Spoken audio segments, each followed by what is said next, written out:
Is it okay to eat with sinners? Hi, my name is Carl Cuesta, Daily Bible Dad, where we spread the good news daily. The first reading is by Micah chapter 7, verse 14 to 15, and verse 18 to 20. Shepherd your people with your staff, the flock of your inheritance that dwells apart in a woodland, in the midst of Carmel. Let them feed in Bashan and Gilead, as in the days of old, as in the days when you came from the land of Egypt. Show us wonderful signs. Who is there like you, the God who removes guilt and pardons sin for the remnant of his inheritance, who does not persist in anger forever, but delights rather in clemency, and will again have compassion on us, treading underfoot our guilt. You will cast into the depths of the sea all our sins. You will show faithfulness to Jacob and grace to Abraham, as you have sworn to our fathers from days of old. The Gospel is by Luke chapter 15, verse 1 to 3 and 11 to 32. Tax collectors and sinners were all drawing near to listen to Jesus, but the Pharisees and scribes began to complain, saying, "This man welcomes sinners and eats with them." So to them Jesus addressed this parable. A man has 2 sons, and the younger son said to his father, "Father, give me the share of your estate that which should come to me."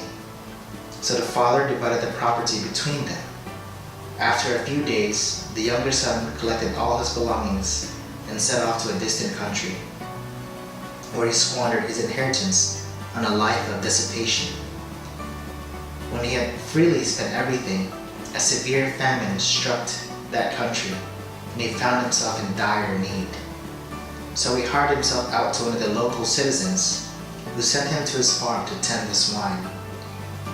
And he longed to eat his fill of the pods on which the swine fed, but nobody gave him any. Coming to his senses, he thought, "How many of my father's hired workers have more than enough to eat, and here I am, dying from hunger. I shall get up, go to my father, and I shall say to him, 'Father, I have sinned against heaven and against you. I no longer deserve to be called your son. Treat me as you would treat one of your hired workers.' So he got up and went back to his father.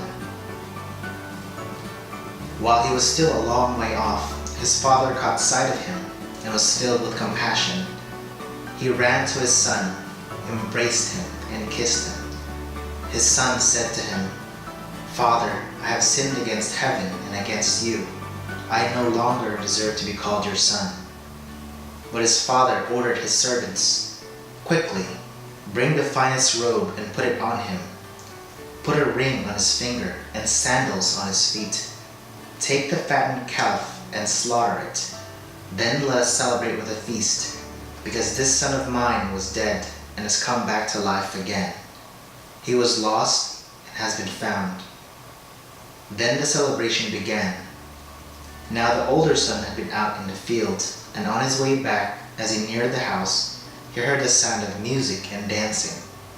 He called one of the servants and asked what this meant. The servant said to him, 'Your brother has returned, and your father has slaughtered the fattened calf because he has him back safe and sound.' He became angry, and when he refused to enter the house, his father came out and pleaded with him.